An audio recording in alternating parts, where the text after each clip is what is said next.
Que bom que o Senhor levou embora a chuva e o povo dele está chegando para mais uma aula na nossa escola bíblica. Queridos, a lição que nós vamos então abordar hoje é a lição de número 9 da nossa revista, que trata a respeito da sutileza do movimento dos desigrejados.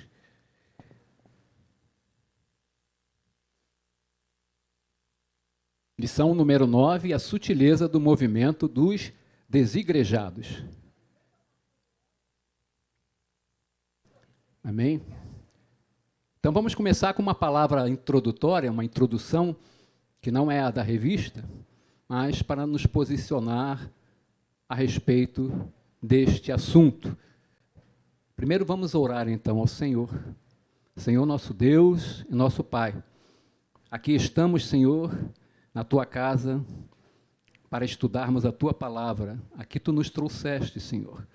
Ó Deus, e Te agradecemos, Pai. Fala conosco, Senhor.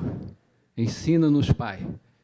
E que tudo aquilo, Senhor, que o Teu Espírito Santo nos trouxer, possamos guardar em nossos corações, seja um conhecimento, Pai, para o nosso crescimento diante de Ti, diante do mundo, Senhor. Tira tudo aquilo, Pai, que o inimigo tentar para fazer roubar dos nossos corações, Pai, aquilo que Tu tens para nós hoje, Pai. Em nome de Jesus, abre o nosso entendimento, Senhor. Abre o nosso entendimento, Senhor, e dá-nos discernimento para aprender de Ti, em nome de Jesus, em nome de Jesus. Antes de tudo, a irmãzinha Vitorinha pediu para nós orarmos por ela. Ela está fazendo hoje uma prova, então, que a igreja possa interceder para que tudo vá bem com ela. Amém? Senhor nosso Deus e nosso Pai, queremos colocar diante de Ti, Pai, a Vitória, Pai, nossa irmã, Senhor, que hoje está fazendo uma prova, Senhor, que Tu possas, Pai, agraciá-la, Senhor. Ó Deus, com paz no seu coração, Pai, que o Teu Espírito Santo possa fazer lembrar a ela tudo aquilo, Pai, que ela estudou, Senhor, e que ela possa realizar esta prova com total segurança, Senhor. Tira dela, Pai, tudo aquilo, Pai, ó Deus, que possa trazer intranquilidade, Senhor. Em nome de Jesus, abençoa a Tua filha, Pai. É o que nós oramos e Te agradecemos. Amém. Então vamos lá, amados. Quem são os desigrejados? O prefixo 10 indica separação, ação contrária. Exemplo, desmando é o contrário de mando. Desacreditar é não acreditar, é destemor, é não ter temor, não ter medo. Assim, desigrejados refere-se a pessoas que não estão na igreja, que estão fora da igreja, que estavam congregando, mas hoje não estão mais, estão sem igreja. Nós estamos estudando as sutilezas, os enganos, os desvios, as mentiras que o diabo tem introduzido na igreja e que tem causado a apostasia, o desvio espiritual, o esfriamento de muitos, principalmente daqueles que dizem ser cristãos. Não foi assim que Jesus disse em Mateus, capítulo 24, versículo 12? Não precisa ir à Bíblia, nós vamos projetar ali no quadro o versículo para podermos agilizar e ganharmos mais tempo. Mateus, capítulo 24, versículo 12. O que Jesus disse? E por se multiplicar a iniquidade, o amor se esfriará de quase todos. Então, queridos, nós estamos vivendo o princípio das dores, e o maior perigo é o engano. Se você perceber, foi o único alerta que Jesus mencionou por 3 vezes em seu sermão profético. Em Mateus 24, versículo 4, Jesus disse assim: E lhes respondeu: Vede que ninguém vos engane. Em Mateus 24, versículo 11, disse ele: levantar-se-ão muitos falsos profetas e enganarão a muitos.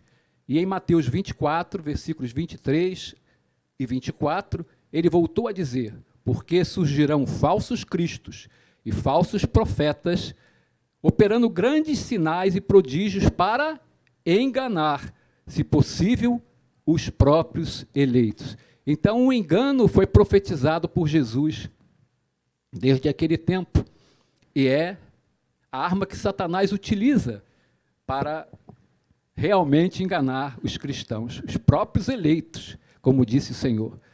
O movimento dos desigrejados, irmãos, é um movimento que talvez seja a principal mazela que a igreja tem enfrentado e em nossos dias aumentou consideravelmente, após um longo período de pandemia da Covid-19, através do qual muitos crentes esfriaram na fé e deixaram de congregar.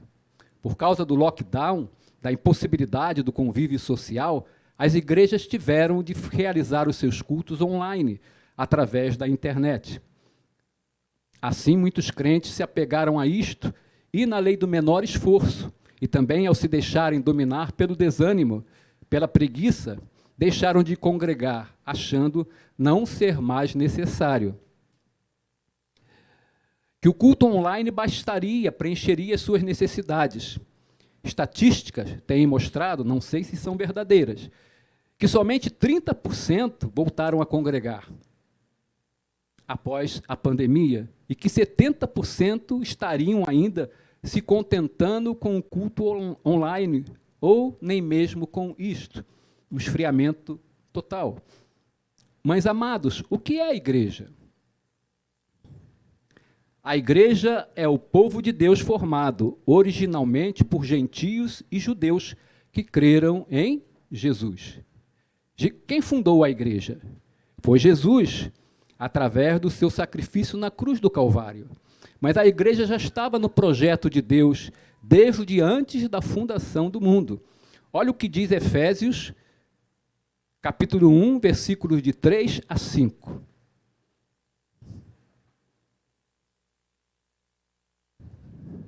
Bendito o Deus e Pai de nosso Senhor Jesus Cristo, que nos tem abençoado, ou em outras traduções, nos abençoou com toda sorte de bênção espiritual nas regiões celestiais em Cristo. Versículo 4. Assim como nos escolheu nele, antes da fundação ou da criação do mundo, isto é, na eternidade passada, para sermos santos e irrepreensíveis perante ele. E em amor, versículo 5, nos predestinou para ele, para a adoção de filhos, por meio de Jesus Cristo, segundo o beneplácito, isto é, a aprovação, o aprazimento, o bom propósito da sua vontade. Aleluia! Esse texto é maravilhoso, irmãos. Muito maravilhoso.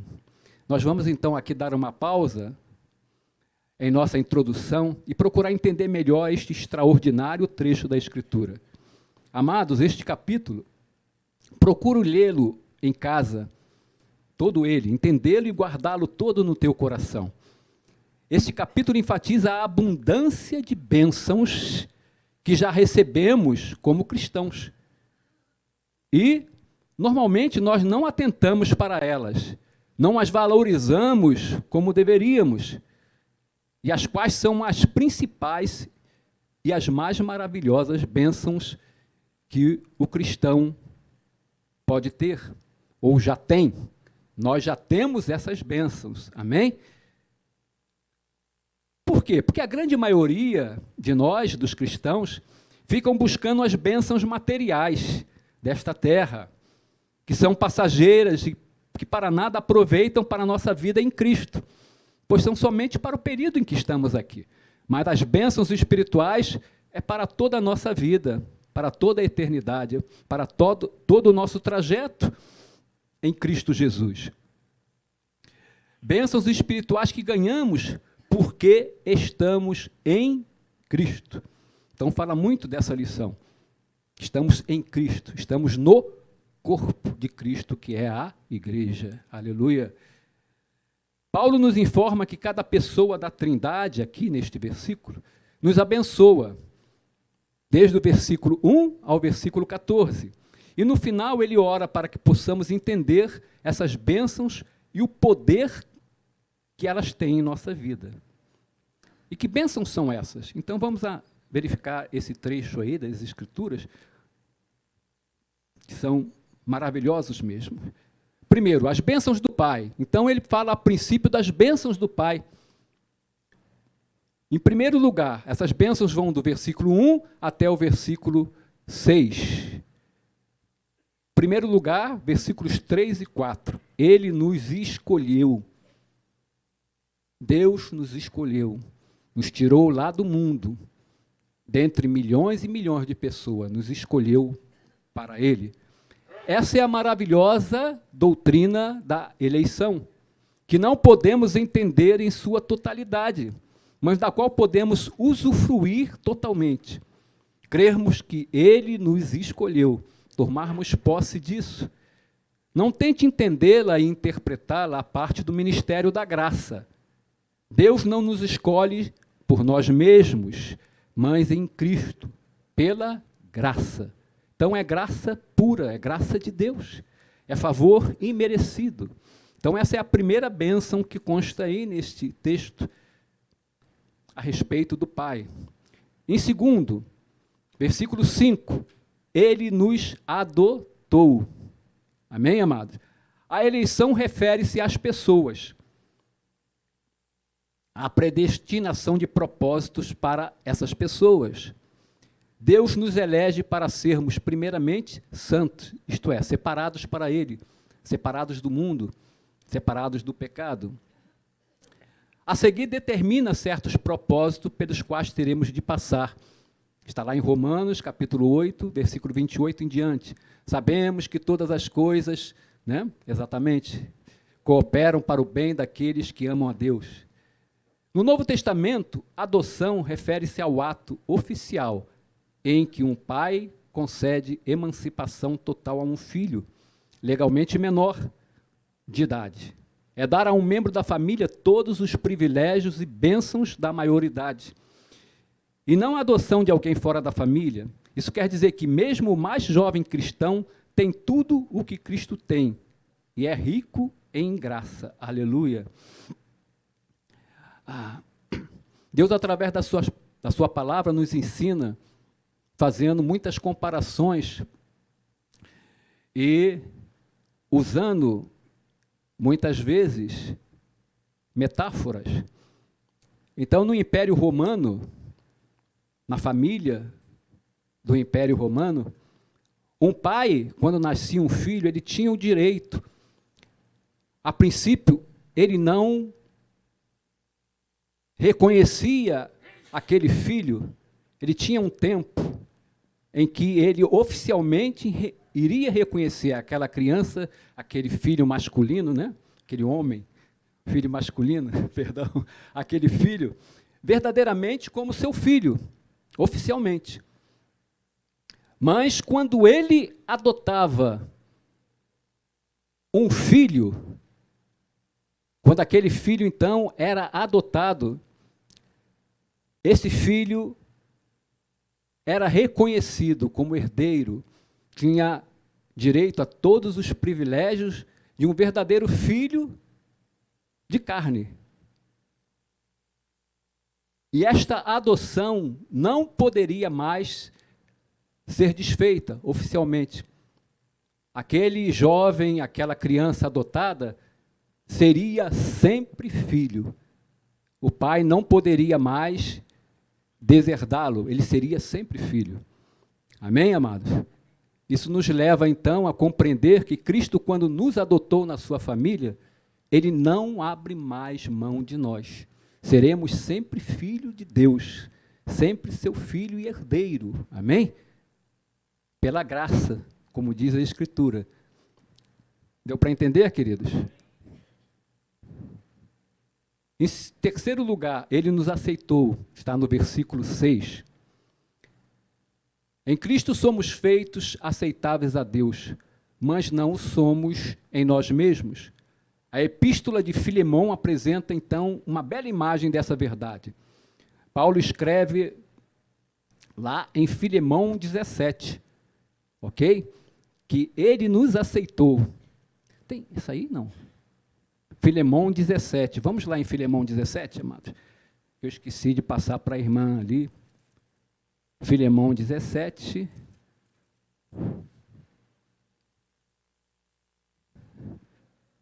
É só um versículo, né? A carta a Filemão só tem um capítulo. Diz assim: se, portanto, me consideras companheiro, recebe-o como se fosse a mim mesmo. Aleluia. Amém.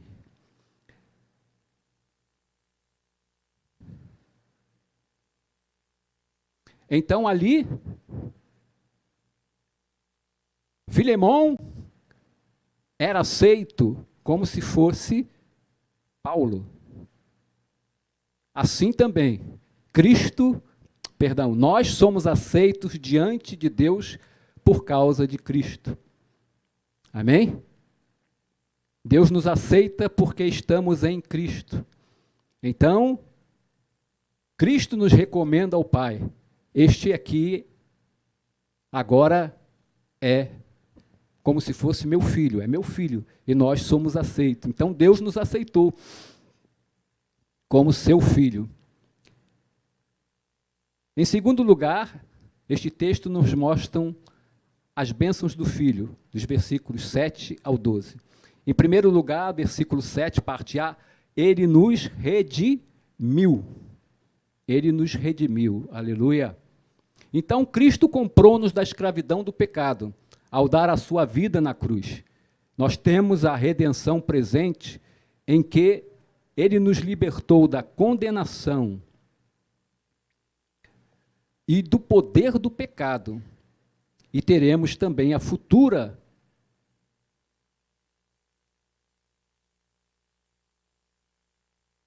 libertação de todo o pecado, em que Cristo nos resgatará da presença do pecado para sempre, quando ele retornar.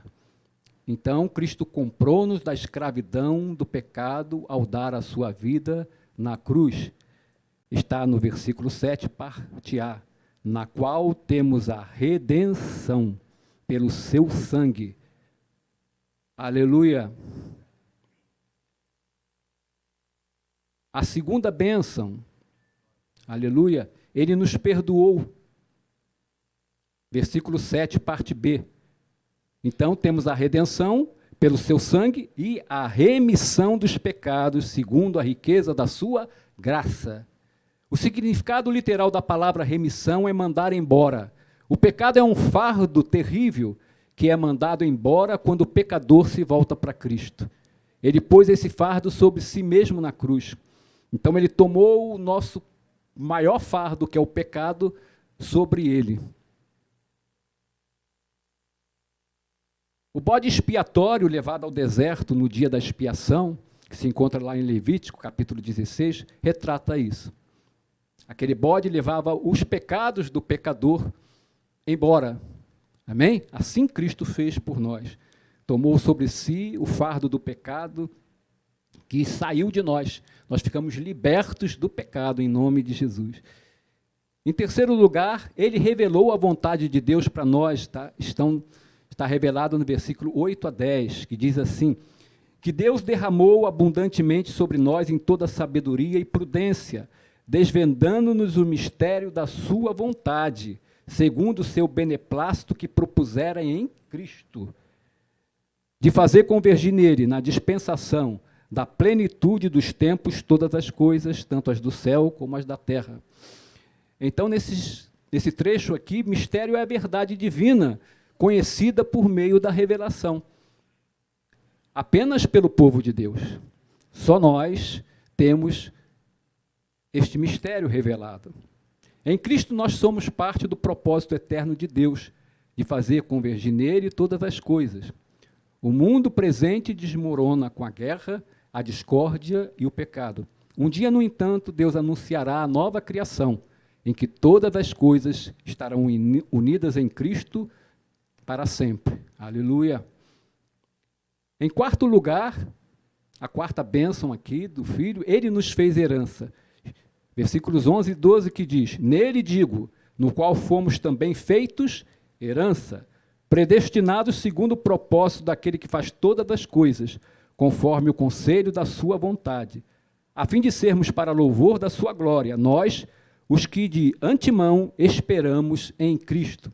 Então, amados, Deus não apenas nos deu uma herança em Cristo Jesus. Está lá em 1 Pedro, capítulo 1, versículo 3 a 4. Aleluia.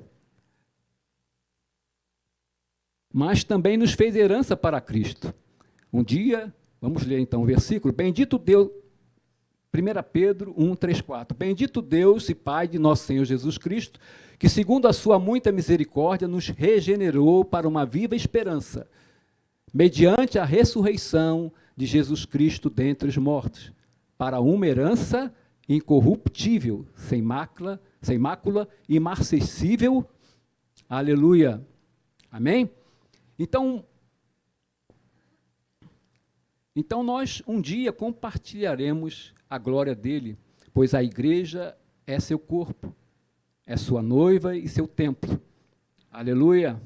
Glória a Deus. Você pode dar um glória ao Senhor? Em terceiro lugar, as bênçãos do Espírito Santo. Encontram-se nos versículos 13 e 14. Aleluia.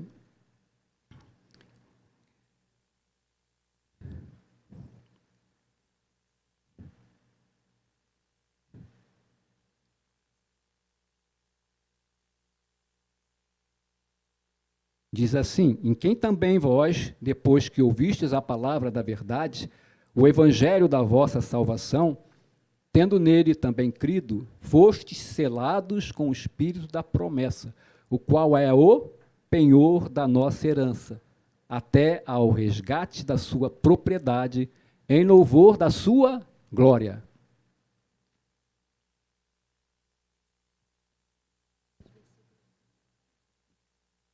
Efésios, tudo aí é o Efésios 1. 1 Pedro 1, 3, 4, não tinha não? Ok, perdão. Esse que nós estamos comentando aqui, estamos abordando Efésios capítulo 1. Todas as bênçãos espirituais que Deus nos concedeu, as bênçãos do Pai, do Filho e agora do Espírito Santo. Então, a primeira bênção que nós vemos aqui é que ele nos selou. Está no versículo 13. Aleluia. Deus nos selou. Fomos selados com o Espírito da promessa. Este importante versículo resume o caminho da salvação. O pecador ouve a palavra da verdade, crê em Cristo, recebe o Espírito Santo e é selado para sempre. No versículo 13, a frase, depois, tendo também nele crido, devia ser, quando creu. Então, o pecador, quando creu, recebe o selo do Espírito Santo. Pois o Espírito entra no coração do pecador arrependido, no instante em que este crê em Cristo. Ser selado quer dizer que pertencemos a Deus, que passamos a ser sua propriedade, passamos a ser seu templo, e que ele veio habitar em nós, e que de agora em diante ele nos guardará. Amém, amados? Ninguém pode quebrar o selo do Senhor. A segunda bênção, ele nos deu o penhor, está no versículo 14. Em negócios, penhor é o dinheiro dado como entrada na compra de um bem. Ainda não entramos em todas as bênçãos do futuro que Cristo comprou para nós.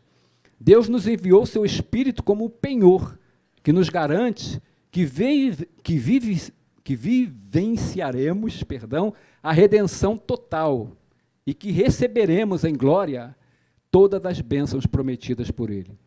Amados, por favor, observe que Paulo, no final dessas 3 sessões, informa que o Pai, o Filho e o Espírito nos deram essas bênçãos para louvor da sua glória. É graça pura. Nós não merecemos, mas temos todas essas bênçãos em nós. Aleluia. A salvação acontece pela graça de Deus e para a glória dele somente. O Senhor não tem de salvar ninguém. E quando salva o pecador, o faz para a sua própria glória. Amém, queridos? Agora, continuando o que vínhamos falando, entretanto, na eternidade passada, embora estivesse no coração de Deus, a igreja era um mistério que se manteve oculto. Era um segredo até aquele dia em que, em Cesareia de Filipe, Jesus revelou este mistério. Olha o que diz a Bíblia em Mateus, capítulo 16, versículos 13 e 18. Indo Jesus para os lados de Cesareia de Filipe, perguntou a seus discípulos: quem diz o povo ser o Filho do Homem? Versículo 18. Também eu te digo que tu és Pedro, e sobre esta pedra edificarei a minha igreja. É a primeira vez que a palavra igreja acontece nos evangelhos, na Bíblia Sagrada. E as portas do inferno não prevalecerão contra ela. E aqui o entendimento perfeito desse final do versículo, as portas do inferno não prevalecerão contra ela, não quer dizer que o inferno vem para atacar a igreja. Não, ao contrário. É que a igreja, quando vai em direção ao império das trevas, essas portas, essas autoridades do inferno, não conseguirão deter a igreja. Nunca irão prevalecer contra a igreja, contra o poder que Deus conferiu à sua igreja. Vejam o que diz o apóstolo Paulo em Efésios, capítulo 3, versículo 3 e versículos 5 a 6. Versículo 3, pois, segundo uma revelação, quer dizer, que ele recebeu do próprio Deus, me foi dado conhecer um mistério, conforme escrevi há pouco resumidamente. Versículo 5, o qual em outras gerações não foi dado conhecer aos filhos dos homens, como agora foi revelado aos seus santos apóstolos e profetas no Espírito. Versículo 6, a saber, que os gentios são co-herdeiros, membros do mesmo corpo e coparticipantes da promessa em Cristo Jesus por meio do Evangelho. Então, aqui Paulo nos revela que os gentios reunidos aos judeus por meio do Evangelho formam um corpo, e que este corpo é a igreja, é o novo povo de Deus. Olha o que Paulo diz em Efésios capítulo 2, versículos 11 a 16. Versículo 11, portanto, lembrai-vos de que outrora vós gentios na carne, chamados incircuncisão por aqueles que se intitulam circuncisos na carne, por mãos humanas, 12, naquele tempo estáveis sem Cristo, separados da comunidade de Israel e estranho às alianças da promessa, não tendo esperança e sem Deus no mundo. 13, mas agora em Cristo Jesus, vós que antes estávamos longe de Cristo, estávamos perdidos neste mundo, fostes aproximados pelo sangue de Cristo. 14, porque ele é a nossa paz, o qual de ambos fez um, e tendo derribado a parede da separação que estava no meio, a inimizade, 15, aboliu na sua carne a lei dos mandamentos em forma de ordenanças, para que dos dois criasse em si mesmo um novo homem, fazendo a paz.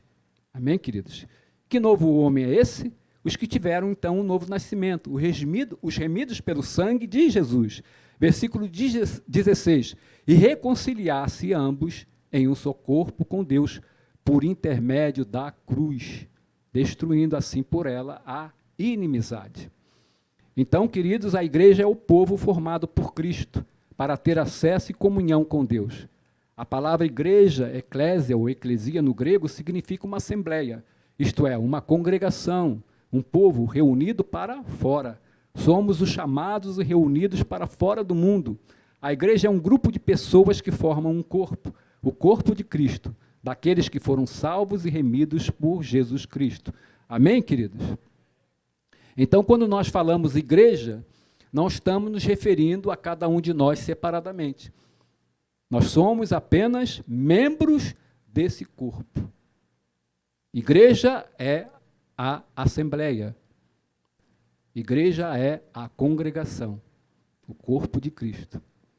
Temos duas dimensões da igreja. Primeira, a igreja universal, isto é, a igreja invisível, formada por todos os membros do corpo de Cristo espalhados por toda a terra, na qual estão incluídas a igreja que nós podemos chamar militante ou atuante, da qual nós fazemos parte, e a igreja triunfante, da qual fazem parte os irmãos que já partiram e estão no paraíso com Jesus Cristo, aguardando também o arrebatamento. A outra dimensão, a segunda, é a igreja local. É aqui a congregação local, representada por um grupo de salvos, de irmãos que se reúnem para cultuar e servir a Deus no mesmo lugar. Assim é que quando alguém é salvo, ao receber a Jesus como Senhor e Salvador da sua vida, ele passa a se reunir com um grupo de irmãos numa igreja local, a fim de se alimentar da palavra, ter um crescimento sadio e se fortalecer para se tornar um adulto na fé, estando apto, então, a combater o bom combate e a não se deixar enganar pelo diabo, a edificar a vida do irmão e a ser edificado. Amém, queridos? Entenderam? Deu para entender? São coisas que nós, pela bondade do Senhor, já sabemos, estamos apenas recordando, ou para aqueles irmãos mais novos, sim, aí é um entendimento novo para eles, que possa ficar guardado em seus corações, e para quem também assistir depois esta aula, possa entender. Vamos passar então ao nosso texto áureo da nossa revista, amados. O texto áureo está em Hebreus, capítulo 10, versículo 25, e diz assim: não deixando a nossa congregação, como é costume de alguns, antes admoestando-nos uns aos outros, e tanto mais quanto vedes que vai se aproximando aquele dia. Que dia é esse? O dia do arrebatamento. Amém, querido? Comentando então a congregação faz parte do corpo de Cristo, e se nascemos de novo, nós temos de estar ligados a este corpo para não morrermos. Pois um membro fora do corpo não consegue sobreviver. Olha o que Jesus disse na parábola da videira verdadeira. João, capítulo 15, versículos 5 e 6. Eu sou a videira verdadeira, vós os ramos. Quem permanece em mim e eu nele, esse dá muito fruto, porque sem mim nada podeis fazer. Se alguém não permanecer em mim, será lançado fora, à semelhança do ramo, e secará. E o apanham, lançam no fogo e o queimam. Então é que por isso a reunião da igreja local, o corpo visível de Cristo, é essencial ao crescimento espiritual e pessoal do crente. Essa parábola nos dá a exata compreensão a respeito do assunto dessa lição. Se nós não estivermos ligados à videira, junto da videira, fazendo parte da videira, que é o corpo de Cristo, nós iremos morrer. Não pode haver um cristão sem congregar, sem estar juntos com os outros. Não é possível amar a Cristo e ignorar o seu corpo, a igreja. Assim sendo, nesta lição, nós estudaremos o fenômeno dos desigrejados, sua visão e prática. Relembraremos a natureza da igreja do Novo Testamento e confirmaremos a importância e a necessidade da igreja. Na revista, vamos para a Verdade Prática, que diz assim: o movimento dos desigrejados deve ser visto como um desvio da verdadeira espiritualidade que é expressa no contexto da verdadeira igreja. Está tudo na palavra de Deus, tudo na Bíblia. Comentário. Então, isso é o que vamos entender, vamos ver no desenrolar desta lição. Ao longo dos séculos, a Igreja de Cristo sempre esteve diante de movimentos que a desafiaram a sair dos padrões bíblicos. Por exemplo, o movimento do G12, o movimento do triunfalismo, a confissão positiva, a marcação da volta de Jesus e, mais recentemente, a teologia da prosperidade. E por aí vai. Com o movimento dos desigrejados não é diferente, mas nós não podemos ser levados por qualquer vento de doutrina e devemos perseverar nas perspectivas bíblicas a respeito da natureza e da prática da Igreja de Cristo. Amém, amados? Vamos para a nossa leitura bíblica em classe, Hebreus, capítulo 10, versículo 19 a 25. Vamos lá. Aleluia. Tendo, pois, irmãos, ousadia para entrar no santuário, pelo sangue de Jesus, pelo novo e vivo caminho que ele nos consagrou pelo véu, isto é, pela sua carne. E tendo um grande sacerdote sobre a casa de Deus, cheguemo-nos com verdadeiro coração, em inteira certeza de fé, tendo o coração purificado da má consciência e o corpo lavado com água limpa. 23. Retenhamos firmes a confissão da nossa esperança, porque fiel é o que prometeu. Versículo 24. E consideremo-nos uns aos outros, para nos estimularmos ao amor e às boas obras. 25. Não deixando a nossa congregação, como é costume de alguns, antes, admoestando-nos uns aos outros, e tanto mais quanto vedes que se vai aproximando aquele dia, o dia do arrebatamento. O versículo 25 esclarece, então, muita coisa. Aleluia. Glória a Deus. Vamos, então, para o item 1.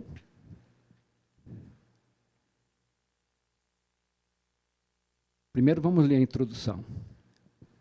Não vamos sair aqui do padrão.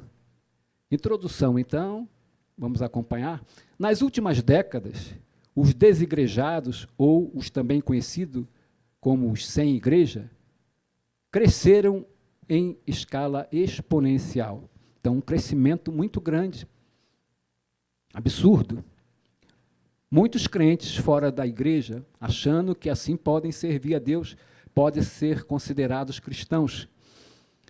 Então, são pessoas que dizem ser cristãs, mas não estão filiadas a igreja nenhuma, não têm raízes, estão soltas aí pelo mundo.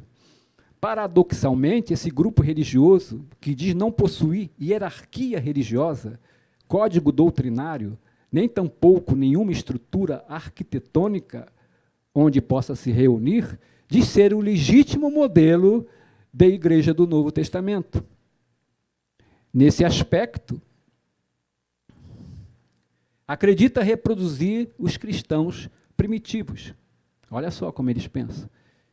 As outras igrejas, por possuírem estrutura organizacional, são consideradas, então, por eles como apóstatas, ou desvios do modelo original mostrado no Novo Testamento. Nesta lição, procuraremos entender a natureza desse fenômeno religioso, destacando tanto o seu aspecto social como também espiritual. Dessa forma, a nossa análise procurará entender como pensam desigrejados, suas crenças e práticas. Feito isso, mostraremos a verdadeira natureza da igreja neotestamentária que, ao contrário do que os desigrejados afirmam, não é apenas um organismo, mas também uma organização. Assim mostraremos a importância da igreja no plano, aleluia, de Deus, e como cada membro da igreja possui, então, cada um de nós possui uma gloriosa missão. Então, os comentários a respeito disso tudo, nós veremos em cada tópico que vamos comentar, abordar aqui no caso, né? Então, o tópico 1 fala sobre a visão e sobre a prática do movimento dos desigrejados. Item 1, um ensino anti-institucional. Aleluia. Na lição, vamos ler? Então, os desigrejados são contra toda forma de organização e de institucionalização da igreja. Eles alegam que na igreja primitiva não havia instituição alguma. Aleluia, vamos dar uma pausa aqui e comentar então. Então, amados, este entendimento é um grande equívoco. Tudo que fazemos para Deus não pode ser feito de qualquer maneira, não pode ser banalizado. tem de ser feito com amor, respeito, temor e ordem. Olha o que diz Paulo em 1 aos Coríntios, capítulo 14, versículo 40. Tudo, porém, seja feito com decência e ordem. Nós podemos ver que em Atos dos Apóstolos ocorreu a primeira convenção ou concílio da igreja, dita primitiva. Em Jerusalém foi realizado esse concílio, tendo em vista haver surgido algumas situações que precisavam ser discutidas e que já nos mostra haver ali uma liderança, que era Tiago, a qual, junto com o colégio apostólico, tomaram uma decisão na direção do Espírito Santo, que foi passada aos demais irmãos e irmãos que se reuniam em outros lugares para onde a igreja havia se expandido. Vamos lá na Bíblia, Atos capítulo 15. Vamos à nossa Bíblia, como é um trecho longo, vamos ler lá. Atos capítulo 15. Olha o que diz a palavra de Deus. A partir do versículo 1.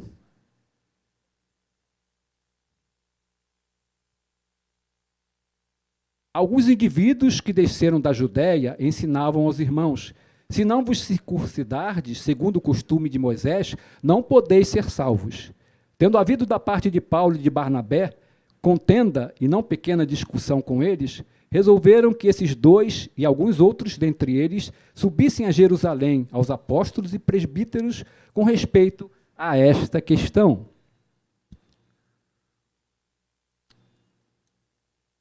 Versículo 3. Enviados, pois, e até certo ponto acompanhado pela igreja, atravessaram as províncias da Fenícia e Samaria, e narrando a conversão dos gentios, causaram grande alegria a todos os irmãos. Tendo eles chegado a Jerusalém, foram bem recebidos pela igreja, pelos apóstolos e pelos presbíteros, e relataram tudo o que Deus fizera com eles. Versículo 5. Insurgiram-se, entretanto, alguns da seita dos fariseus que haviam crido, dizendo: é necessário circuncidá-los e determinar-lhes que observem a lei de Moisés. Versículo 6. Então se reuniram os apóstolos e os presbíteros para examinar a questão. Olha a igreja reunida, olha o corpo de Cristo reunido, todos juntos no concílio. Versículo 7, havendo grande debate, Pedro tomou a palavra e lhes disse: irmãos, vós sabeis que desde há muito Deus me escolheu dentre vós para que, por meu intermédio, ouvissem os gentios a palavra do evangelho e crescem. Ora, Deus que conhece os corações, lhes deu testemunho, concedendo o Espírito Santo a eles, como também a nós nos concedera. Versículo 9. E não estabeleceu distinção alguma entre nós e eles, purificando-lhes pela fé o coração. Versículo 10. Agora, pois, por que tentais a Deus, pondo sobre a cerviz dos discípulos um jugo que nem nossos pais puderam suportar, nem nós? Mas cremos que fomos salvos pela graça do Senhor Jesus, como também aqueles o foram. O parecer de Tiago.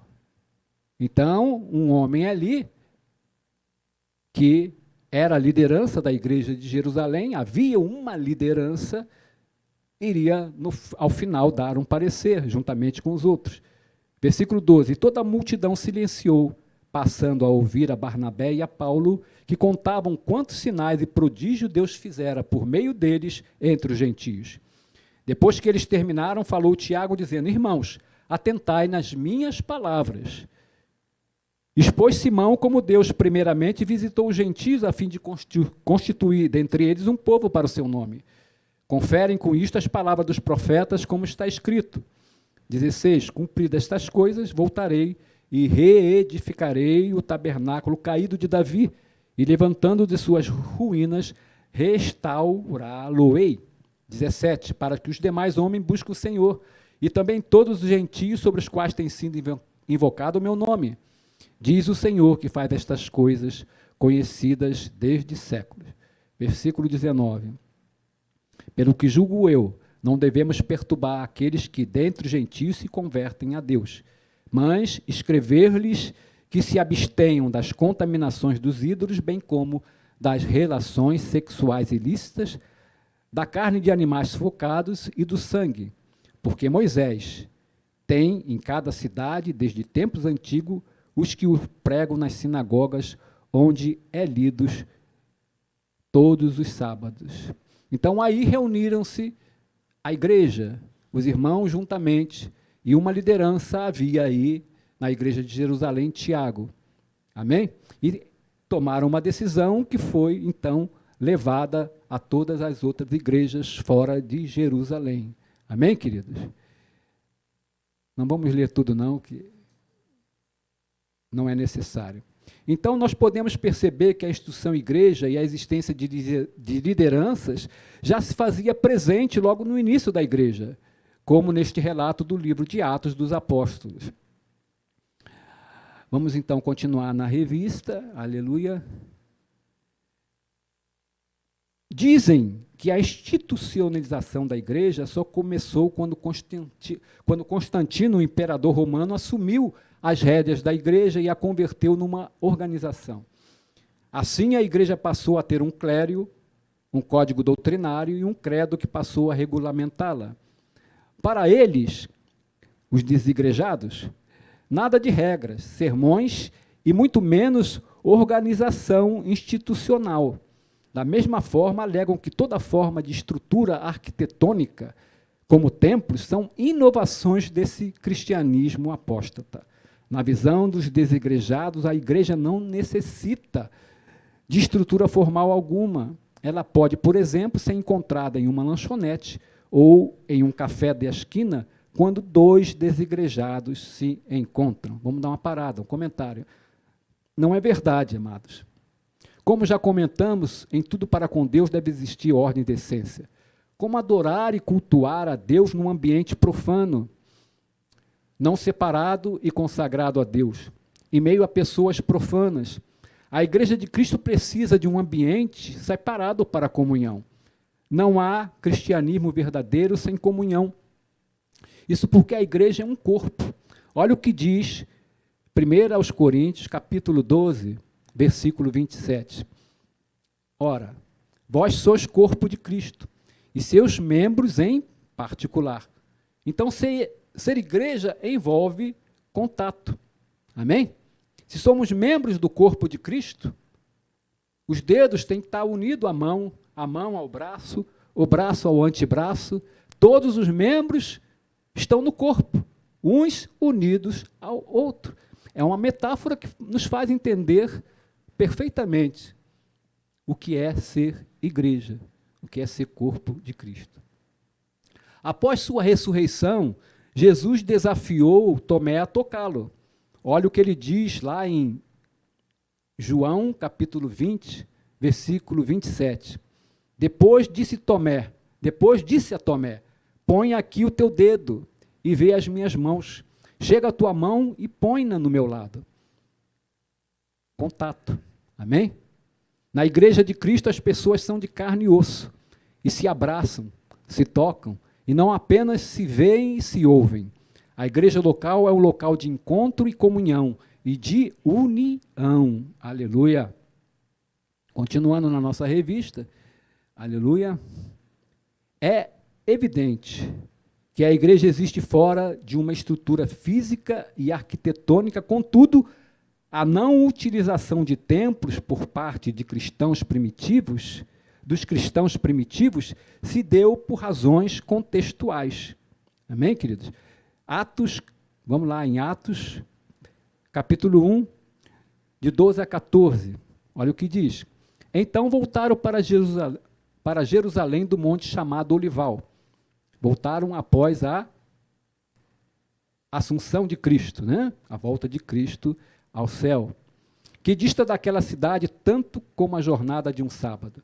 Quando ali entraram, subiram para o cenáculo, onde se reuniam Pedro, João, Tiago, André, Filipe, Tomé, Bartolomeu, Mateus, Tiago, filho de Alfeu, Simão, Zelote e Judas, filho de Tiago. Todos estes perseveravam unânimes em oração com as mulheres, Maria, mãe de Jesus, e com os irmãos dele. Então havia um lugar escolhido por eles para se reunirem, o cenáculo. Aleluia. Continuando a leitura, na nossa revista, estavam debaixo de perseguição e não tinham morada certa, além do fato de serem extremamente carentes.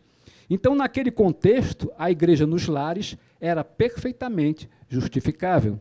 Quer dizer, havia sempre uma reunião em algum lugar para eles estarem juntos, para falarem da palavra de Deus, amém?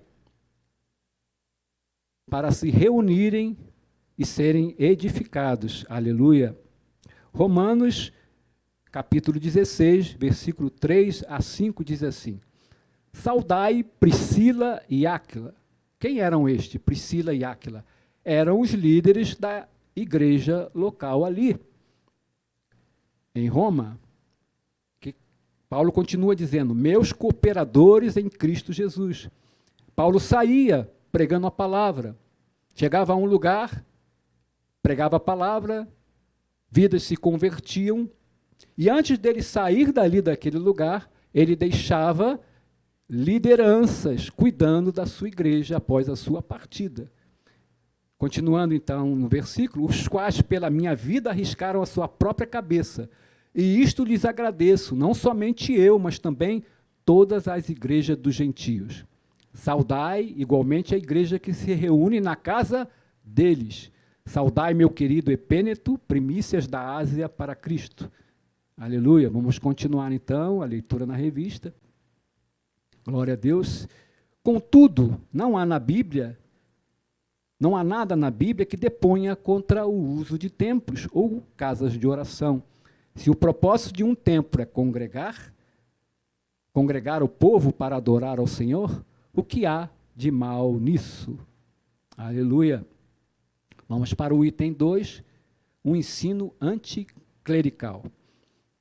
Se, por um lado, os desigrejados são contra toda forma de institucionalização da igreja, por outro, são contra também todo e qualquer sistema de governo da igreja. Olha o que eles dizem, olha o que eles professam.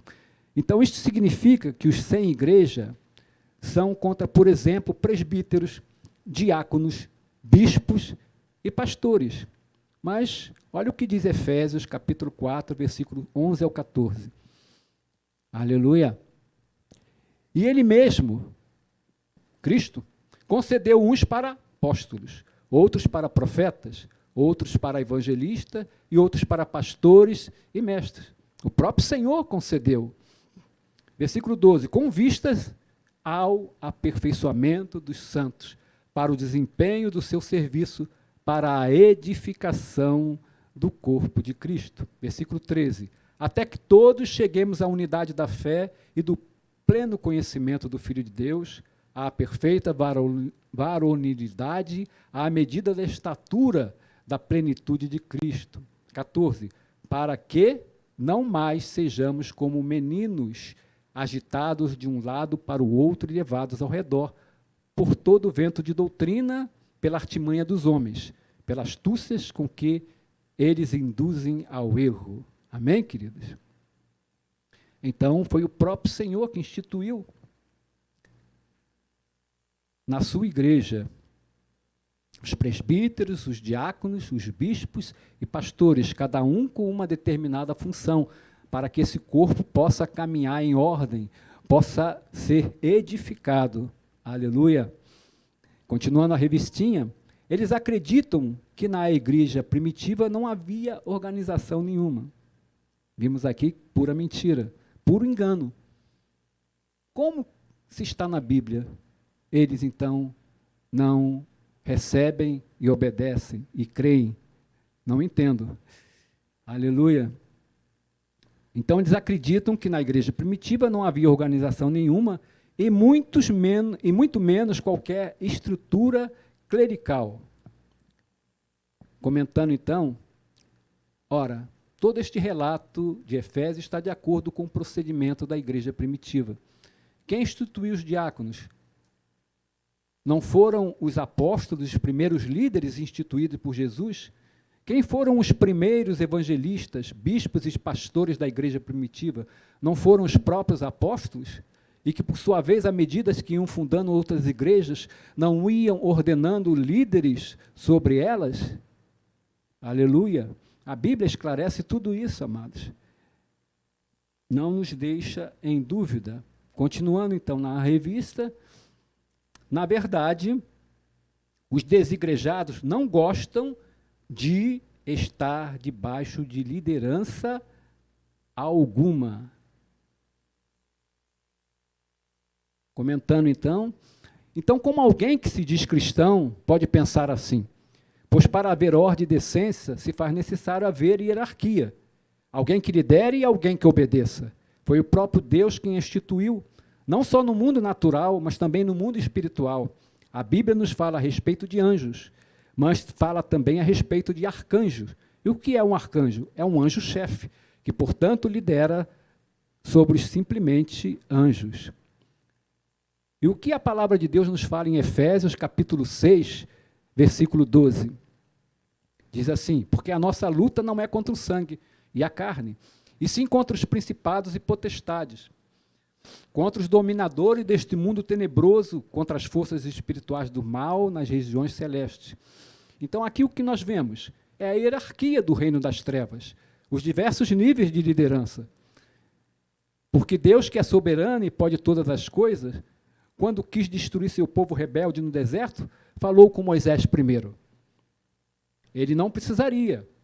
Ele falou porque havia instituído Moisés como líder. E Deus nos dá o exemplo, que a hierarquia, uma vez estabelecida, não deve ser quebrada de baixo para cima, nem de cima para baixo. Por isso é claro e é importantíssimo nos submetermos a estar debaixo de uma liderança espiritual, valorizarmos essa liderança, congregarmos e buscarmos uma plena comunhão numa igreja local. Amém? Vamos continuar a leitura.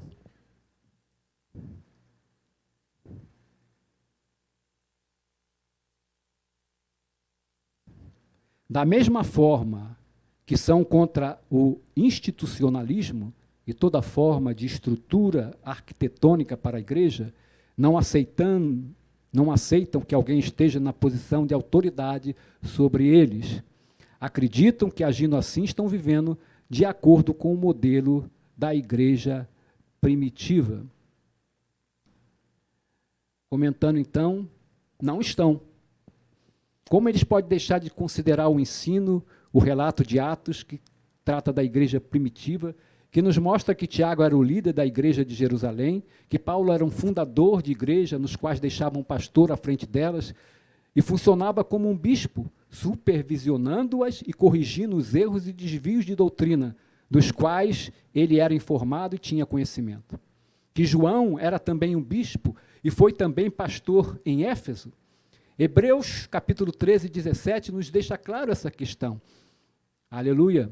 Diz assim: obedecei aos vossos guias, isto é, aos vossos líderes, e sede submissos para com eles, pois velam por vossa alma, como quem deve prestar contas, para que façam isto com alegria e não gemendo, porque isto não aproveita a vós outros. Aleluia! Resumo do tópico 1, vamos lá na revistinha, diz assim: o movimento dos desigrejados é anti-institucional e é anticlerical, ou seja, rejeita qualquer grau de organização e de liderança. Vamos para o tópico 2 agora, amados. A natureza da igreja neotestamentária. E tem um organismo. Sobre a natureza da igreja neotestamentária, devemos observar, primeiramente, que ela é um organismo vivo. Efésios, capítulo 1, versículos 22 e 23, diz assim: e pôs todas as coisas debaixo dos pés, e para ser o cabeça sobre todas as coisas o deu à igreja, a qual é o seu corpo, a plenitude daquele que a tudo enche em todas as coisas. Por quê? Porque Cristo está vivo.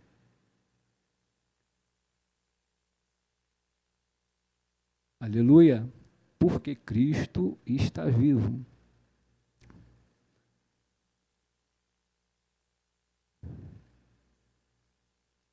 Na revistinha, vamos lá, continuar. Nesse sentido, a igreja é o corpo de Cristo. 1 Coríntios 12, 27. Ora, vós sois corpo de Cristo e individualmente membro desse corpo. Amém, queridos? Continuando. Assim, a igreja é formada por todas as pessoas convertidas a Cristo, que pertencem a diferentes povos, tribos e línguas. Não há acepção de pessoas. Atos 10, capítulo 10, versículo 34 e 35.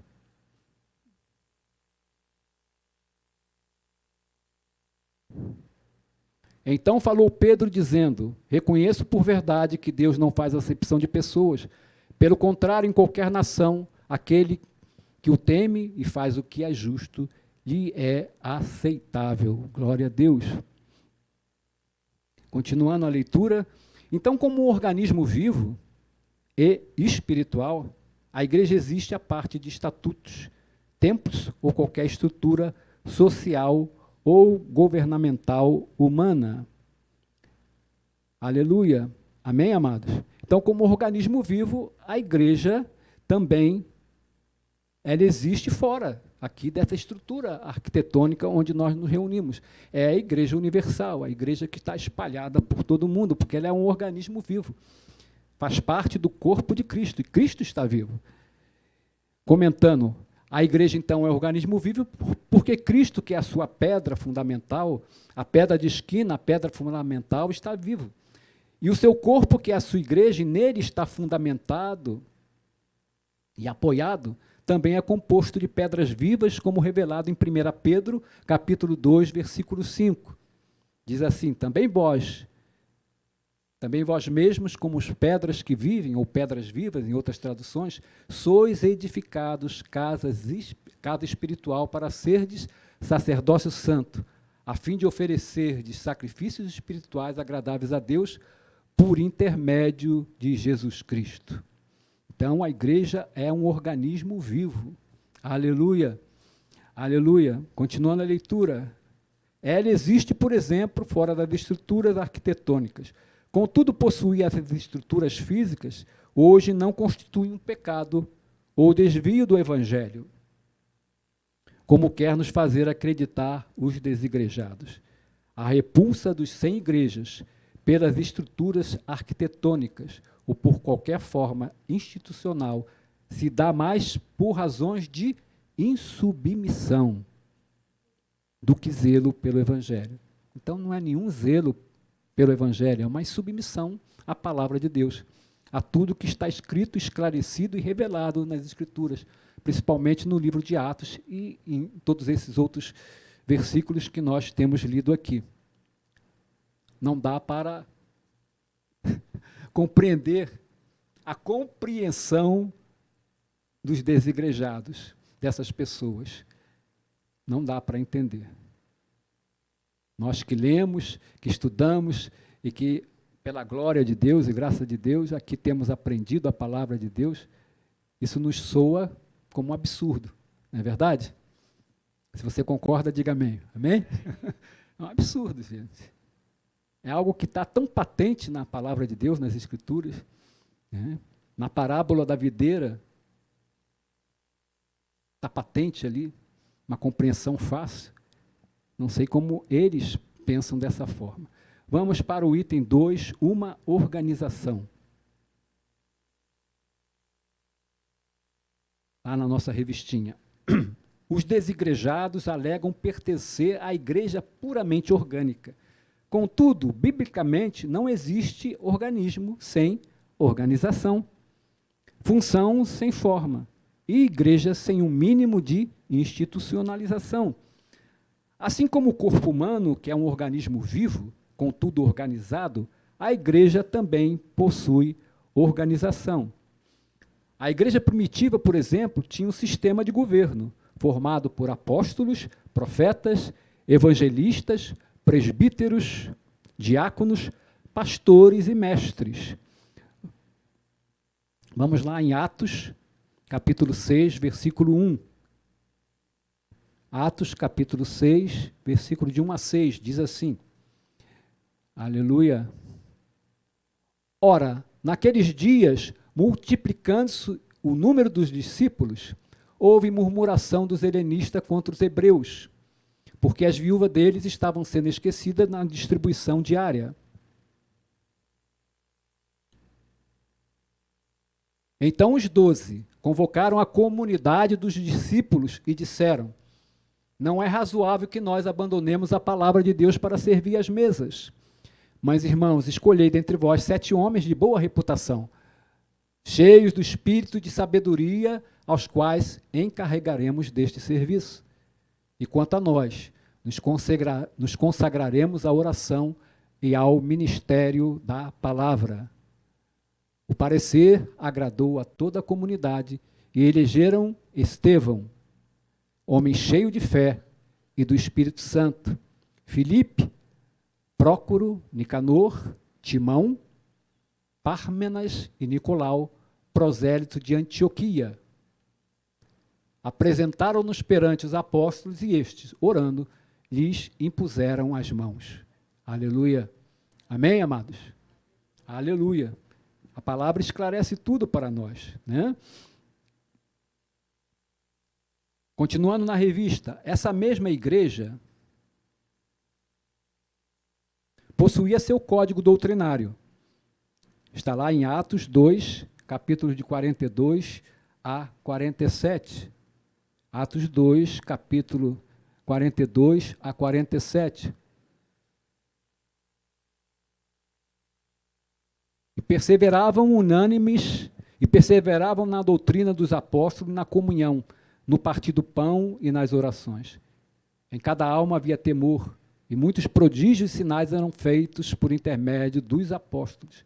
Todos os que creram estavam juntos.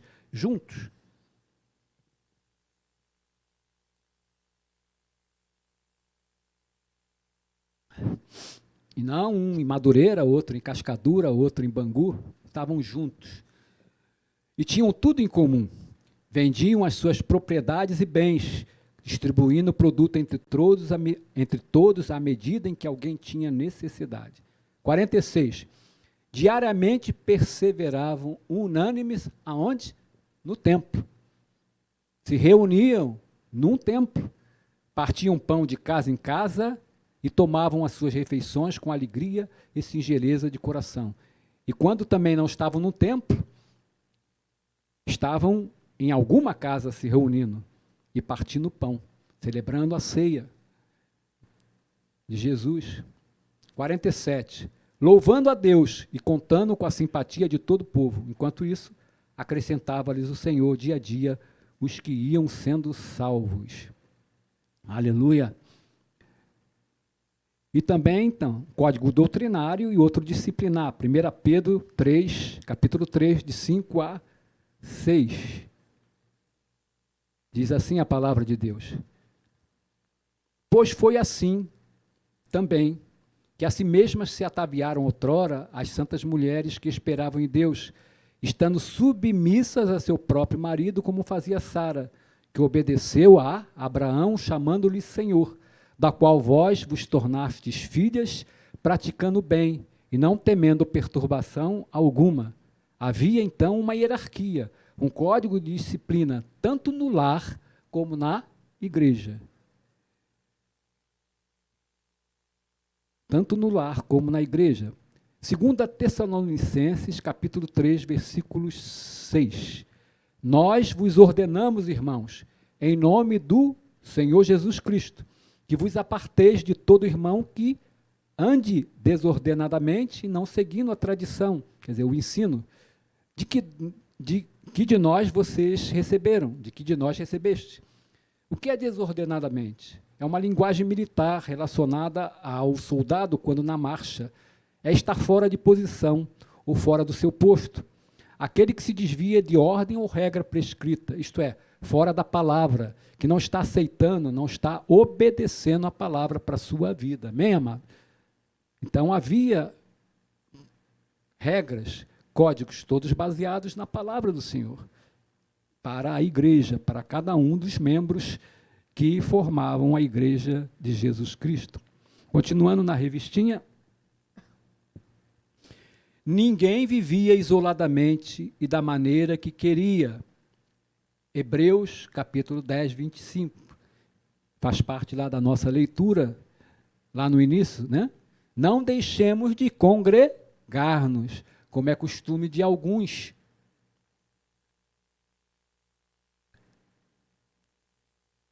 Antes façamos admoestações, e tanto mais quando vedes que o dia se aproxima. Continuando a leitura, aleluia, na revista, isto pode ser visto no primeiro concílio, ou convenção feita pela igreja primitiva, que nós já comentamos, em que o colegiado apostólico, juntamente com o presbitério, tomou medidas para regular e disciplinar a igreja que enfrentava problemas de natureza doutrinária. Portanto, querer uma igreja sem liderança, sem regras e disciplina, além de ser um mito, é também uma heresia. Amém, queridos? Então, comentando, Deus nos deu estatutos, princípios e mandamentos para serem guardados e seguidos, para andarmos neles. Assim como no corpo humano os membros funcionam obedecendo ao comando do cérebro, a igreja primitiva, como o corpo de Cristo, possuía lideranças levantadas pelo Espírito Santo e seguia os ensinos de Jesus, a cabeça da igreja, contidos na doutrina dos apóstolos. Ok? Amém? O resumo do tópico número 2, a igreja do Novo Testamento, ela é um organismo vivo, sim, bem como uma organização. Glória a Deus por isso. Senão estaríamos todos dispersos por aí, sem sabermos para onde ir. Temos de ter uma liderança, temos de seguir a palavra, ela que nos mostra a direção, o caminho, o Espírito Santo é que nos guia nela, amém? Tópico 3, a importância e a necessidade da igreja. Item 1, a igreja como família de Deus. Vamos na revistinha, então. A igreja é a família de Deus. Efésios 2,19 diz assim: assim já não sois estrangeiros e peregrinos, mas concidadãos dos santos, e sois da família de Deus. Aleluia! Continuando, como família de Deus, a igreja tem Cristo como seu cabeça. Contudo, como acontece com toda a família, a igreja também possui comando, direção e regras, às quais deve se submeter. Os cristãos verdadeiros, portanto, como acontecia na igreja do primeiro século, devem se reunir para adorar Jesus Cristo como Senhor da igreja. É nesse contexto que acontece a integração do crente na igreja local. O importante nisso tudo é o sentimento de pertencimento ao corpo de Cristo que o grupo proporciona. Como seria, ou como é, com os desigrejados, como um novo membro se converte, como uma pessoa se converte? Como ele vai poder ser integrado, vai conhecer os outros irmãos, entre aspas? Como? Se vivem sem se congregar, se vivem sem estar adorando ao Senhor no mesmo lugar, se reunindo para estar juntos. Não entendo. Então, nós não podemos ser igreja sem sermos antes uma família. Amém?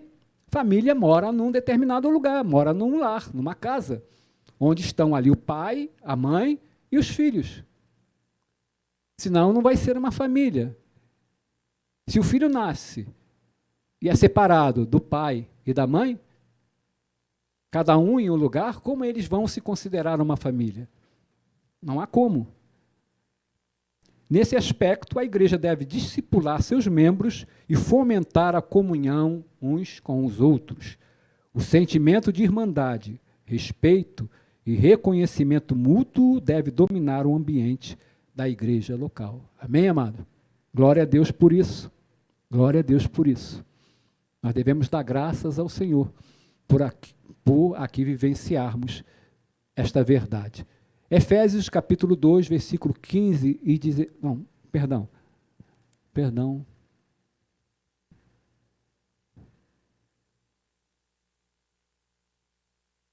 Vamos comentar então, aqui.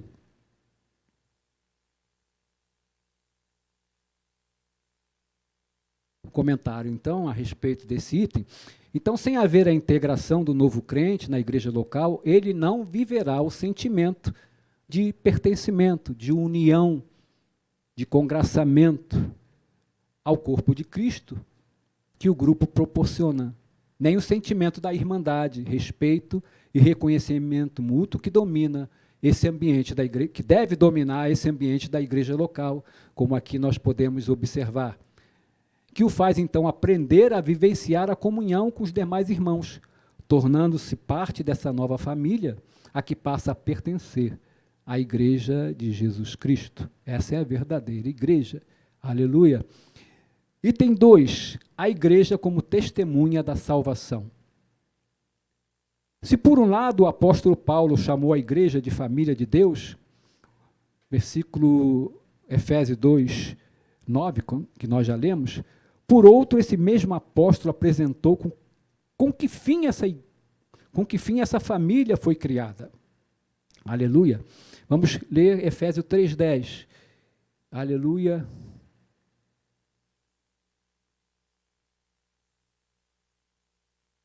Coloquei aí, irmã? Efésios 3:10? Não, né? Dá para colocar? Para que pela igreja a multiforme sabedoria de Deus se torne conhecida agora. Amém? Então, só através da igreja, só através do corpo de Cristo, essa sabedoria de Deus pode se tornar conhecida, revelada entre nós e também levada para o mundo, como pregação, como testemunho nosso. Amém, amados? Continuando aqui,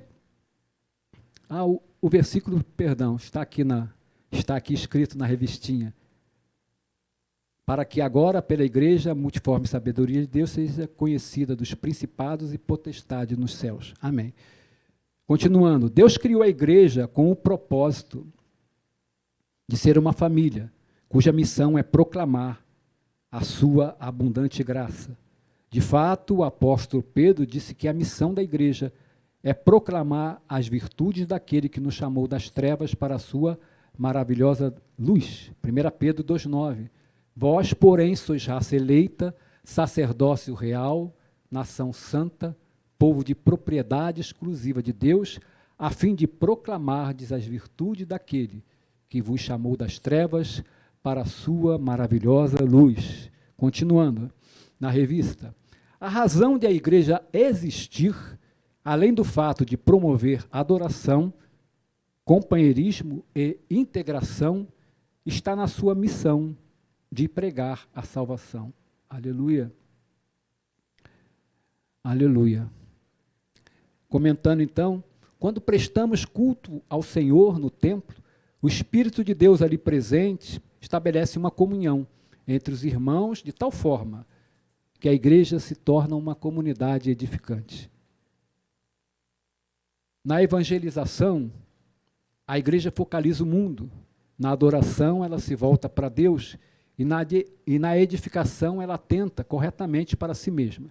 Repetidas vezes, nas Escrituras, os crentes são admoestados a edificar uns aos outros, para assim formarem uma comunidade idônea. Olha o que diz Efésios, capítulo 4, versículos de 12 a 16. Aleluia.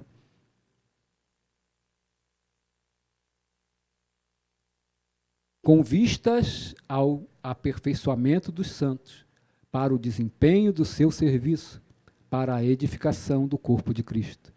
Versículo 13, até que todos cheguemos à unidade da fé e do pleno conhecimento do Filho de Deus, à perfeita varonilidade, à medida da estatura da plenitude de Cristo.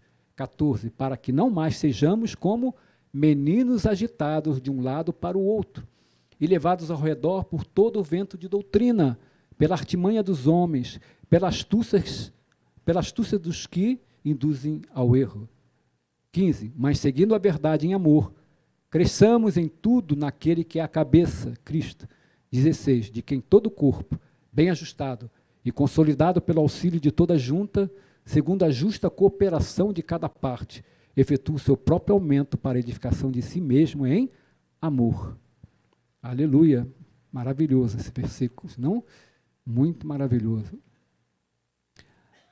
Então, assim, a edificação pode ser levada a efeito por muitos meios práticos. Por exemplo, primeiro, ensinar e instruir os outros no caminho de Deus. Certamente enriquece a família da fé. Mateus 28, capítulo 28, versículo 20, diz: ensinando-os a guardar todas as coisas que vos tenho ordenado, e eis que estou convosco todos os dias, até a consumação do século. Em segundo, administrar a correção espiritual numa atitude de amor. É essencial na ajuda ao irmão desviado, a fim de que permaneça no caminho da fé. Efésios capítulo 4, versículo 5 diz: há um só Senhor, uma só fé, um só batismo. Gálatas 6, capítulo 6, versículo 1. Irmãos, se alguém for surpreendido numa falta, vós, que sois espirituais, corrigi-o com espírito de brandura, e guarda-te para que não sejas também tentado. Tudo isso, irmão, é muito, ou praticamente impossível, se não houver a reunião, a comunhão, os irmãos estarem juntos. Como eu vou admoestar alguém que está longe, que eu não tenho contato? Como eu vou saber que ele está pisando na bola, que ele está sendo insubmisso, que ele está errando, está caminhando no pecado? É claro que ele não vai confessar. Mas como que eu vou tomar conhecimento? É impossível. A igreja tem que ser esse corpo que consegue realizar todas essas coisas. O ensino, como nós estamos aqui tendo, temos que estar reunidos. Senão um estará falando e como que os outros estarão ouvindo? Não é verdade? Aleluia. Terceiro, compartilhar com os necessitados. 1 João 3 diz assim: ora, aquele que possui recurso deste mundo e vir a seu irmão padecer necessidade e fechar-lhe o seu coração, como pode permanecer nele o amor de Deus? Amém? Então, como fazia a igreja primitiva, nós também hoje fazemos. Há uma ação da igreja para compartilhar com aqueles que estão passando por necessidade. Então, os irmãos que têm mais recursos devem olhar a situação do irmão e em amor, não para obter louvor, não para sentir-se mais do que os outros, mas em amor, compartilhar com os outros para suprir as suas necessidades. Em quarto lugar, levar os fardos uns dos outros. Gálatas capítulo 6, versículo 2, diz assim: levai as cargas uns dos outros, e assim cumprireis a lei de Cristo, que é a lei do amor. Aleluia. Em quinto, fornecer oportunidade para convívio e interação social entre cristãos sadios. São meios relevantes também de edificar o corpo de Cristo. Voltando à nossa revistinha, vamos continuar a leitura. Aleluia.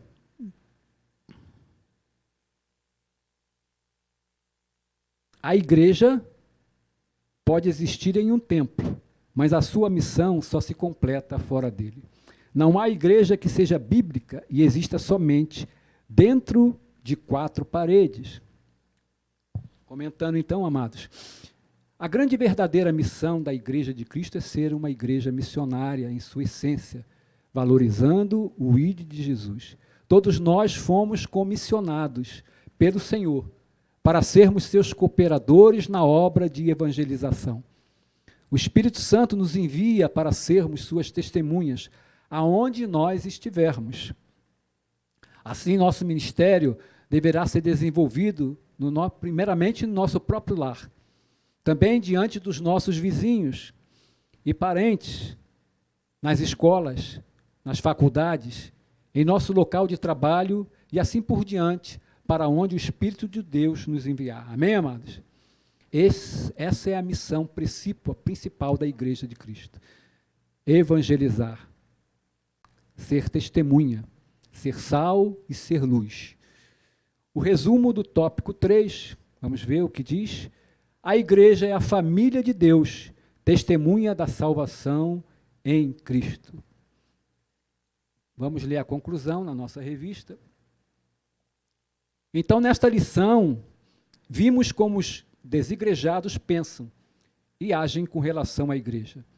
Acreditam ser possível ser igreja fora da igreja. Vimos que alguns equívocos contribuem para isso. Há o mito de que uma verdadeira igreja não possui organização alguma e, consequentemente, não há liderança estabelecida. Comentamos tudo isso, vimos tudo isso através da palavra de Deus, esclarecendo a respeito de cada um desses mitos, vamos dizer assim, no qual eles acreditam e vivem. Continuando, de acordo com o Novo Testamento, sim, a igreja possui liderança estabelecida e conta com estrutura organizacional estabelecida. O objetivo não é honrar e glorificar o homem, mas exaltar o Senhor Jesus Cristo e cumprir a missão para a qual Ele nos chamou. Aleluia. Glória a Deus. Comentando então, amados, nós vimos que a Bíblia é clara e refuta com a palavra de Deus toda esta heresia em que se baseiam os desigrejados. Não nos deixemos enganar e sermos levados por eles, pois fomos chamados por Deus a perseverarmos na igreja fundada por Jesus, que se manifesta de maneira visível na igreja local em que nós congregamos. Esta igreja é o corpo visível de Cristo aqui na terra. Portanto, a amemos com todo zelo e a nossa disposição. Amém, amados? Você pode dizer para o irmão à sua volta: eu te amo, meu irmão. Eu te amo, meu irmão. Eu te amo, meus irmãos. Continuem, somos um em Cristo Jesus. Aleluia. Nós somos um em Cristo Jesus. Amém, queridos? Devemos nos amar, devemos estar sempre juntos, porque assim foi que o Senhor estabeleceu. Há um questionário aí ao final da lição, como ainda tem um tempinho ali. Vamos lá, é rapidinho. É claro que se não der para anotar, depois se vocês quiserem ver através do vídeo gravado, então poderão tomar aqui as respostas. Pergunta número 1. Os desigrejados são contra o quê? Resposta. Os desigrejados são contra toda forma de organização e institucionalização da igreja. Pergunta 2. Em que os desigrejados acreditam? Resposta. Acreditam que, agindo contra o institucionalismo, estão vivendo de acordo com o modelo da igreja primitiva. Pergunta 3. O que devemos observar a respeito da natureza da igreja? Resposta. Sobre a natureza da igreja neotestamentária, devemos observar, primeiramente, que ela é um organismo vivo. Efésios 1, 22 e 23. Quarta pergunta. Segunda lição. Como era o sistema de governo da igreja primitiva? Resposta. A igreja primitiva tinha um sistema de governo formado por apóstolos, profetas, evangelistas, presbíteros, diáconos, pastores e mestres. Efésios 4, versículo 11, Atos 6, de 1 a 6 e Atos 14, 23. E a quinta pergunta, qual é a razão da igreja existir? Resposta, segunda lição, Deus criou a igreja com o propósito de ser uma família cuja missão é proclamar a sua abundante graça. Missão evangelística, missão missionária, amém? Que Deus possa nos abençoar. Eu agradeço a oportunidade aos nossos pastores, agradeço a participação da irmã Mariana, que sempre nos ajuda, amém? E agradeço a Deus pela vida de vocês, que Deus possa ter, o seu Espírito possa ter contribuído e possa ter deixado bastante claro que tudo, esta baboseira de ser igreja, desigrejado, nunca venha tomar a nossa mente e o nosso coração. Precisamos estar juntos, estar reunidos, porque somos um corpo, somos uma família. Amém, amados? Eu agradeço em nome de Jesus. Amém.